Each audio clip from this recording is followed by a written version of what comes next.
મિત્રો, શું તમે પણ સવારે ઉઠીને કારમાં ચાવી નાખ્યા પછી તરત જ કાર ચલાવવા લાગો છો? તો આ આદત તમને ભવિષ્યમાં ખૂબ મોંઘી પડી શકે છે.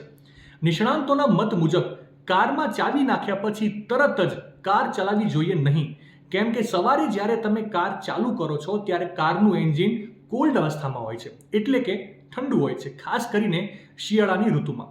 મિત્રો, જ્યારે તમે કારમાં ચાવી નાખો છો ત્યારે એન્જિન ઓઇલ પંપ દ્વારા એન્જિનના તમામ ભાગો સુધી ધીમે ધીમે પહોંચવા લાગે છે.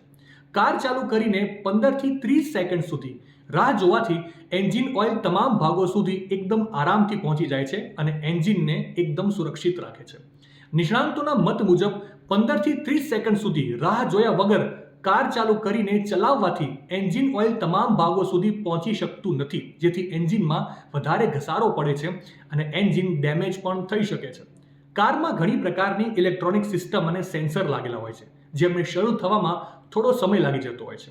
નિષ્ણાંતોના મત મુજબ કાર ચાલુ કરીને ચલાવતા પહેલા 15 થી 30 સેકન્ડ સુધી રાહ જોવાથી તમામ સિસ્ટમ ચાલુ થઈને યોગ્ય રીતે કામ કરવા લાગે છે. એન્જિનમાં ઘસારો પડતો નથી અને બળતણનો વપરાશ ઘટે છે. કારમાં ચાવી નાખ્યા પછી 15 થી 30 સેકન્ડ રાહ જોવી એ એક સારી આદત છે. તે તમારી કારના એન્જિનનું જીવન વધારવામાં અને એન્જિનનું પ્રદર્શન સુધારવામાં પણ મદદ કરે છે અને બળતણનો વપરાશ પણ ઓછો થાય છે. માહિતી સારી લાગી હોય તો રીલને વધારે શેર કરજો અને આવી જ અવનવી માહિતી માટે સંદેશ ડિજિટલ સાથે જોડાયેલા રહેજો.